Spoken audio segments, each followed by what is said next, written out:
Muy buenos días, buenas tardes y muy buenas noches para todos los estudiantes del quinto año de la carrera de odontología de nuestra Universidad Pública de Gato.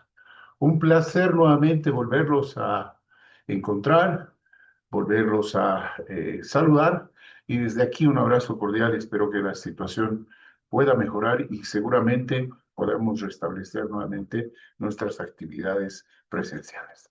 Esta vez para hablar la unidad 4. Toca la unidad 4 del Plan Global de la Asignatura de Clínica Integral a Adultos. Esta vez hablamos sobre rehabilitación quirúrgica del paciente odontológico integral. Hoy, ¿qué fecha tenemos? Tenemos la fecha del 25 de mayo del 2025. Bien, hacemos un pequeño preámbulo para poder tratar esta unidad temática. La cirugía odontológica constituye pues una de las áreas fundamentales dentro de la atención integral del paciente, ya que de alguna manera permite corregir y rehabilitar alteraciones funcionales, estructurales y patologías del sistema estomatognático mediante procedimientos clínico-quirúrgicos sustentados lógicamente en una base científica y principios biológicos, ¿no? Su práctica, es decir, el acto de realizar, exige no solo el dominio técnico operatorio, sino también la capacidad de realizar una valoración integral del paciente considerando algunos aspectos, como mencionamos, el sistémico, ¿sí? Anatómico, funcionales, psicológicos y éticos, que sin duda alguna van a condicionar el éxito de la terapia como tal. Entonces, la presente unidad temática, tratamiento quirúrgico en el paciente integrado odontólico, abordan los principios generales de la cirugía oral y maxilofacial, incluyendo el diagnóstico preoperatorio, la planificación operatoria, las medidas de bioseguridad, el manejo traumático de tejidos, la hemostasia, la cicatrización, el control postoperatorio. Asimismo, desarrolla procedimientos quirúrgicos que con frecuencia se realizan en odontología, como las exodoncias, las cirugías periodontales, las cirugías preprotésicas, la regularización ósea y todos en relación tal vez en una rehabilitación implantológica, integrando lógicamente conocimientos clínicos, terapéuticos, orientados a preservar y a mejorar la función estética y el bienestar del paciente. ¿Sí? Por lo tanto, el estudio de esta unidad temática permitirá pues al estudiante fortalecer competencias clínicas y quirúrgicas necesarias para una práctica profesional segura, ética y basada en la ciencia, promoviendo un enfoque interdisciplinario y humanizado en la atención odontológica integral. Bien, ¿en qué casos se recurre al tratamiento quirúrgico en el paciente integral? Como bien sabemos, nosotros tenemos varias fases, pero dos grandes fases durante la rehabilitación protésica, perdón, la rehabilitación oral del paciente. Una que corresponde a una prerehabilitación protésica y otra a una rehabilitación protésica como tal. Entonces, en la fase de prerehabilitación, nosotros con alguna frecuencia encontramos patologías dentarias que necesitan ser desfocalizadas, es decir, requieren una extracción, entre ellos dientes con destrucción coronaria, dientes con caries profundas con profunda destrucción, fracturas dentarias verticales irreparables, que se llama restos radiculares, que ahí solamente condicionan un estado de foco infeccioso. ¿Sí? Por otro lado, otra de las condiciones que también nos permite abordar esta especialidad durante la rehabilitación son los dientes retenidos o incluidos, los cuales podrían ser terceros molares impactados, caninos retenidos, dientes supernumerarios o en algún momento la erupción ectópica de una pieza dentaria o alguna malposición dentaria que pueda afectar la parte estética y que pueda estar alterando la rehabilitación protésica del paciente. ¿Sí? Asimismo, otro espacio donde también la rehabilitación quirúrgica se hace presente es en los casos donde tenemos enfermedad periodontal avanzada, ¿no? Donde hay presencia de bolsas periodontales muy profundas, defectos óseos periodontales, recesiones gingivales, movilidad dental asociada a una enfermedad periodontal muy avanzada. Por lo tanto, son terrenos óptimos para los cuales utilizamos esta especialidad de la rehabilitación quirúrgica. Pero también mencionamos algunas alteraciones óseas y anatómicas que podrían en algún momento producir una alteración en el proceso rehabilitador. Tal es el caso de la sexostosis, la presencia de torus maxilares, torus palatinos, rebordes alveolares irregulares producto de una exodoncia no bien tratada, pérdida de volumen óseo y todo lo demás, ¿sí? O también en algún momento utilizamos esta especialidad para hacer la preparación protésica implantológica que en nuestro medio está muy de moda. Por lo tanto, la alveoloplastía, la vestibuloplastía, la frenectomía, los injertos óseos, la colocación de implantes, va a ser uno de los objetivos fundamentales para poder dejar el terreno anatómico llano para poder rehabilitar con estas especialidades. Y no solamente ahí se queda esta situación, sino también hay que mencionar que hay procesos infecciosos odontogénicos que también condicionan estados anatómicos anormales que imposibilitan o alteran la rehabilitación protésica.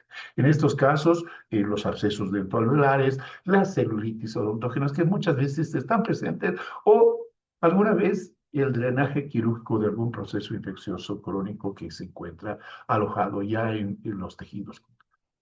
Lesiones de tejidos blandos y duros también es una de las indicaciones para que nosotros podamos intervenir con el objetivo de preparar el terreno para una futura rehabilitación.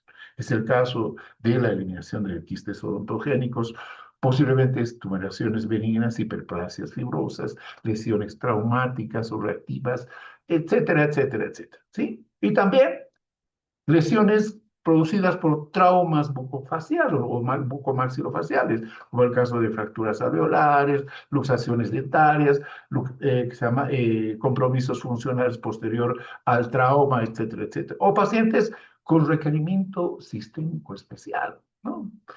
Muchas veces los pacientes con enfermedad de base, específicamente aquellos que tienen diabetes mellitus, hipertensión arterial, trastorno de la coagulación, pacientes inmunosuprimidos, pacientes medicados con anticoagulantes o enfermedades cardiovasculares, tienen algún componente de necesidad para realizar. Lógicamente, todos los procedimientos hasta aquí mencionados tienen que ser valorados desde estas particularidades de condiciones sistémicas. Por lo tanto, se recurre al tratamiento quirúrgico, de manera resumida en esta parte de preámbulo, se recurre al tratamiento quirúrgico odontólogo cuando existe una alteración, ¿sí?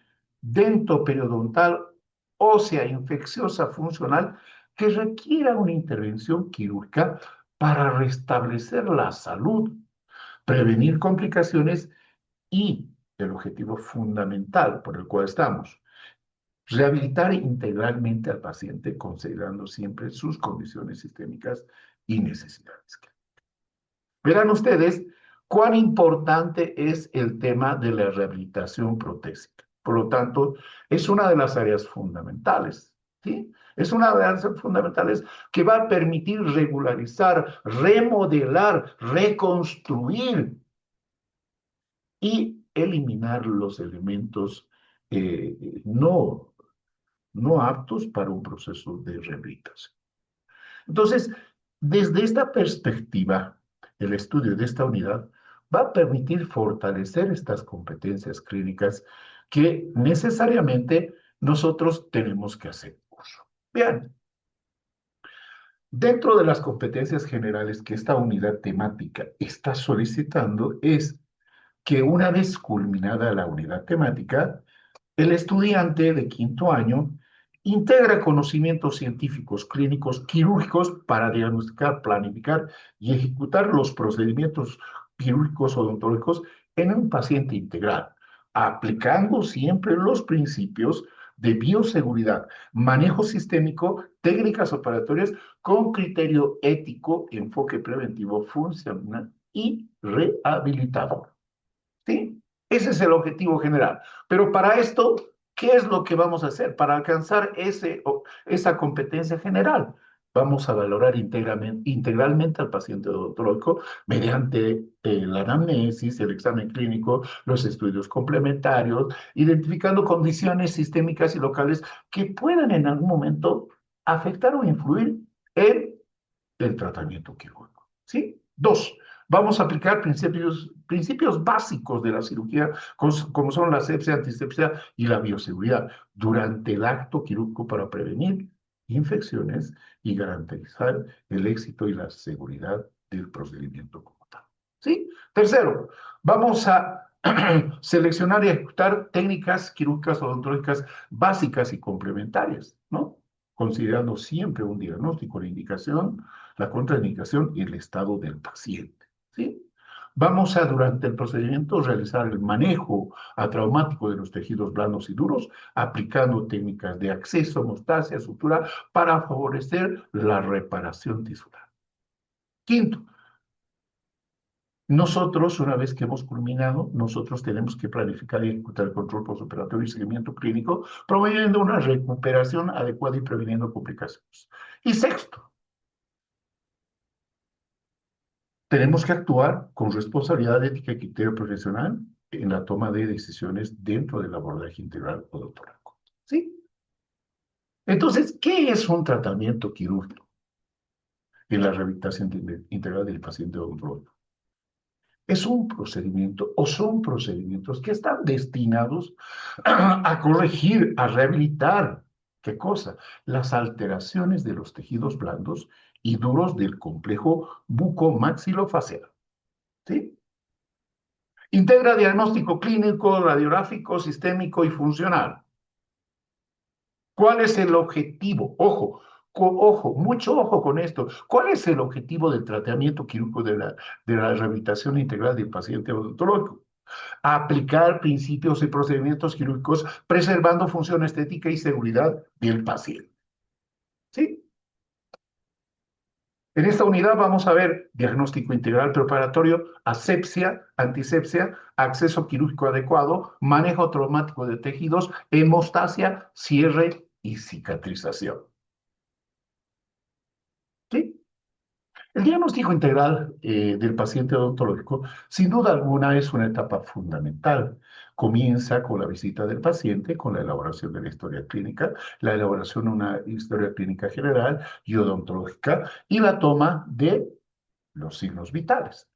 Una valoración previa que va a permitir al profesional tener una idea general de lo que el paciente tiene en su aspecto, ¿sí? El diagnóstico integral, por lo tanto, en el preoperatorio, tendrá como objetivo fundamental hacer una valoración de los sistemas que están en el paciente visibles para poder convalidar la posibilidad de un tratamiento quirúrgico.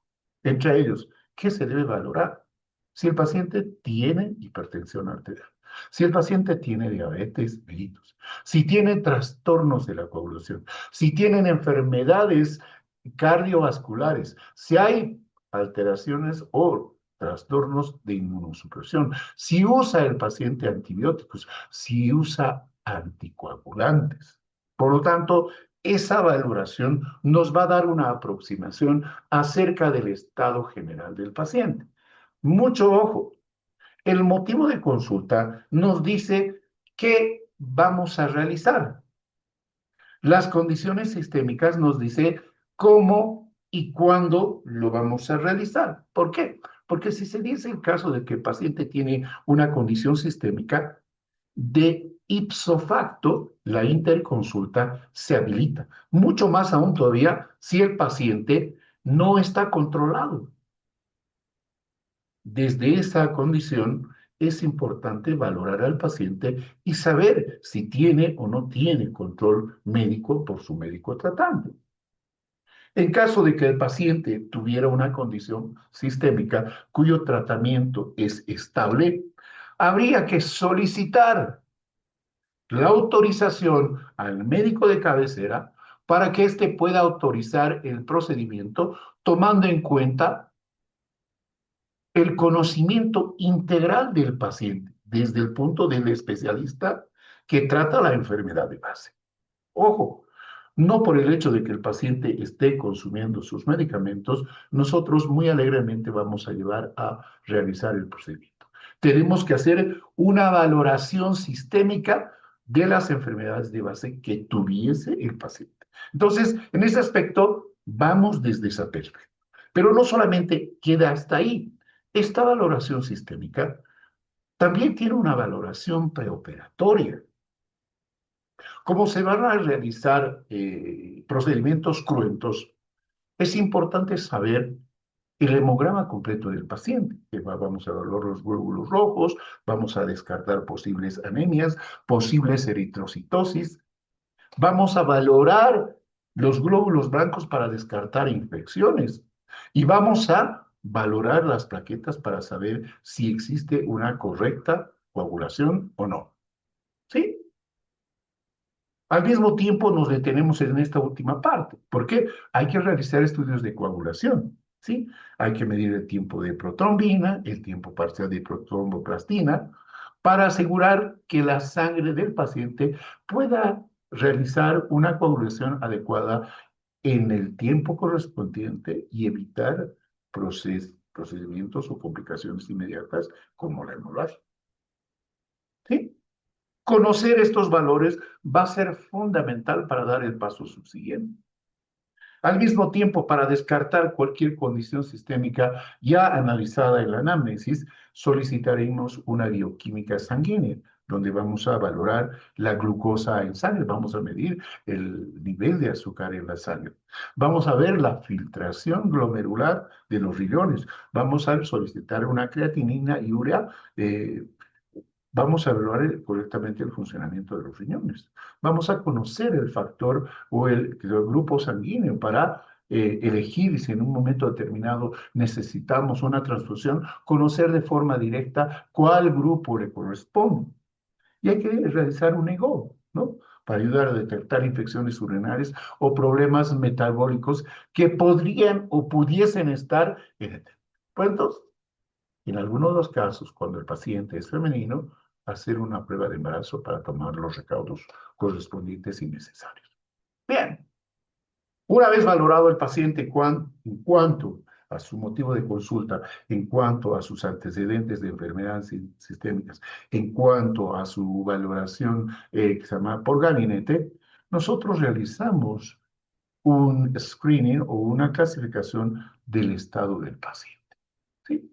En base a una valoración de ASA 1 a ASA 4, valoramos si nuestro paciente se encuentra en condiciones necesarias para que pueda realizarse el procedimiento como tal. Y proviene en esta parte la elaboración de aquellos procedimientos que son, lógicamente, procedimientos que van a realizarse durante el procedimiento quirúrgico. Una vez analizado el paciente, ya valorado y todo lo demás, el paciente pasa a la sala donde se va a realizar el proceso operatorio y sin duda alguna ahí se van a cumplir algunos propósitos fundamentales. Y esto es importante verlo desde esa perspectiva. ¿Por qué? Porque nosotros tenemos que analizarlo desde esa visión, ¿no? Desde esa visión vamos a analizar al paciente y vamos a valorarlo tomando en cuenta elementos fundamentales, ¿sí? Esos elementos fundamentales que se tienen que ver, se tienen que cumplir. Y uno de ellos son los principios de asepsia y antisepsia. Y el principio de asepsia y antisepsia comienza desde el propio operador, desde el propio cirujano. El cirujano es el responsable de llevar a cabo este procedimiento, por lo tanto, debe de cumplir al pie de la letra la asepsia y la antisepsia, tanto como para el profesional cirujano, como para el personal de apoyo que va a cooperar en el procedimiento. Inmediatamente se pasa a la sala Y en la sala se prepara al paciente, colocando, haciendo la asepsia, la antisepsia, colocando que se llama los campos quirúrgicos y preparando al paciente para llevar a cabo un procedimiento operatorio que esté exento de cualquier tipo de infección o que pueda complicar este procedimiento. El tercer paso fundamental durante este procedimiento quirúrgico viene a ser el principio de acceso quirúrgico. Sin duda alguna, una vez identificado, conocido el motivo de consulta del paciente, nosotros tenemos que tener accesibilidad para poder observar de una manera adecuada, completamente llana, la zona, el tejido o la condición patológica, la cual va a ser sometida a un tratamiento de manos, es decir, a un tratamiento quirúrgico. Por lo tanto, la visibilidad, la iluminación, tiene que ser un factor determinante para que éste pueda ser observado y no pueda permitirnos observar algunas zonas completamente desiluminadas. En este sentido, es importante también la cooperación de los primeros del segundo ayudante que van a permitir visualizar el campo operatorio, por lo que el acceso a la zona operatoria tiene que ser completamente clara y despejada. ¿Sí? Y luego viene lo que corresponde al manejo de los tejidos. Dentro de los protocolos, una vez que se han realizado la parte de diagnóstico, la parte de la preparación del paciente, el tema de los principios quirúrgicos de asepsia, antisepsia, el punto importante del acceso quirúrgico, vamos a realizar el manejo de los tejidos de manera traumática, sin lesionar, realizando cortes específicos y haciendo levantamiento de colgajos que permitan de alguna manera una buena irrigación, porque estos tejidos, una vez que vayan a ser levantados, removidos, tienen que ser repuestos en la misma zona, conjuntamente con una buena base y una buena irrigación. ¿Sí? Por lo tanto, el manejo traumático de tejidos tiene que permitir que los tejidos no puedan sangrar de manera adecuada y se tenga que evitar algunos espacios o zonas de necrosis en estos tejidos. De tal manera que los tejidos bien tratados no puedan presentar ninguna complicación posterior. Seguidamente, se debe de tomar los recaudos necesarios para que luego de haber realizado el procedimiento quirúrgico se pueda realizar el procedimiento de la compresión, ¿sí? Directamente sobre la herida, apoyando directamente sobre los vasos sanguíneos para poder cohibir o reducir el sangrado. Pero no solamente esto puede ser de ayuda, sino también podría ser importante la ligadura en los casos donde se haya seccionado o se haya realizado el corte de algún vaso importante. Por lo tanto, aplicaremos no solamente la compresión, sino también la ligadura con el objetivo de reducir el sangrado en los vasos de mayor calibre o de vasos muy importantes con mayor flujo sanguíneo. O en alguno de los casos más importantes, ir directamente al electrocauterio con la aplicación directa de electricidad para coagular los tejidos y sellar los vasos sanguíneos para evitar así su sangrado como tal. Entonces, tomaremos en cuenta al mismo tiempo el cierre y la cicatrización como tal, ¿sí? En esta etapa tomaremos en cuenta la sutura del tejido que ha sido remocionado como levantamiento del colgajo para poder observar y poder realizar el procedimiento. Una vez que se ha culminado con el procedimiento, nosotros llevaremos a cabo un proceso de síntesis para poder reposicionar los tejidos que se han removido con el objetivo de cubrir la zona y de mejorar el proceso de reparación. ¿Sí? Realizaremos puntos separados, independientes, puntos que se llaman continuos, los cuales nos van a ayudar a que el procedimiento pueda regenerar lo más pronto posible. Entonces, Nosotros, una vez tomando en cuenta todos estos elementos que ya hemos mencionado, desde el diagnóstico, los principios de asepsia antisepsia, los principios de acceso, el manejo traumático de los tejidos, el cierre y cicatrización, ya tenemos un protocolo específico sobre el cual vamos a trabajar en nuestros pacientes integrales. Pero bueno, ¿qué implica ¿qué implica, qué tratamientos implica realizar en estas fases del tratamiento? ¿Cuál es el contexto de este proceso como tal? ¿Cómo lo realizamos desde esta perspectiva?